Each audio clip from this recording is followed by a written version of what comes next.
Halo semuanya, kenalin gue Raditya Panca, gue biasa dipanggil Dite. Gue sekarang sebagai mahasiswa di salah satu perguruan tinggi di Indonesia. Saat ini gue lagi di tingkat akhir. Oke, langsung aja.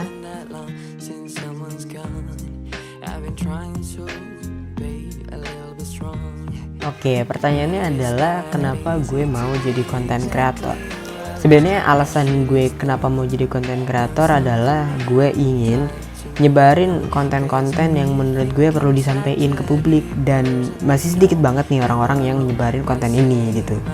Nah, di situ juga ada dorongan dari temen-temen gue yang mungkin ngerasain hal yang sama yang dibahas di konten ini, tapi belum berani untuk speak up, belum berani untuk sharing sama orang lain, belum berani buat ngobrol karena ngerasa hal yang dibicarain itu terlalu tabu untuk dijadiin topik pembicaraan gitu. Padahal sebenarnya hal itu tuh nggak tabu, dan bahkan orang cenderung mensalahartikan itu. Dan itu yang jadi concern di konten gue, dan kenapa juga gue harus menyampaikan ini di media digital. Karena ya kita udah tahu semuanya juga kalau misalkan media digital ini adalah sarana untuk kita memaparkan sesuatu dengan bebas dalam norma dan juga dalam ketentuan-ketentuan yang diatur dalam perundang-undangan. Yang pasti kita juga nggak bisa sebebas itu. Hanya saja dibandingkan dengan kita ngobrol langsung sama orang-orang real time, ya kita lebih baik ngomong di media digital yang orang-orang yang butuh, mereka bisa nyari sendiri gitu apa yang mereka mau, dan dengan sendirinya juga tersaring siapa yang butuh dan siapa yang enggak gitu.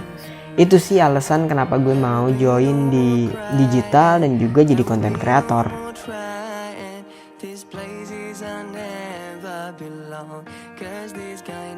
Oke, jadi apa yang mau dibahas di channel gue itu sebenarnya tentang hal-hal tabu. Makanya channel gue sendiri namanya kan Taboo Flavor. Jadi di situ ada semua rasa-rasa atau semua masalah-masalah pembahasan tentang hal-hal tabu gitu. Tujuannya ya balik lagi ke alasan gue menjadi content creator sih. Intinya gue ingin ngebuka ruang buat temen-temen yang masih struggle di masalah-masalah tabu kayak feminism atau sexual harassment dan lain-lain.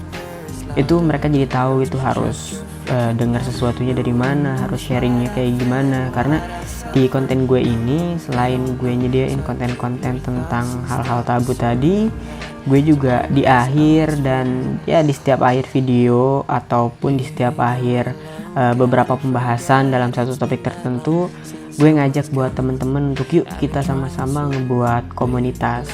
Komunitas apa ya? Komunitas bergantung dengan topiknya. Ketika kita bahas feminism, ya oke lah, berarti kita ngebuat komunitas tentang feminis.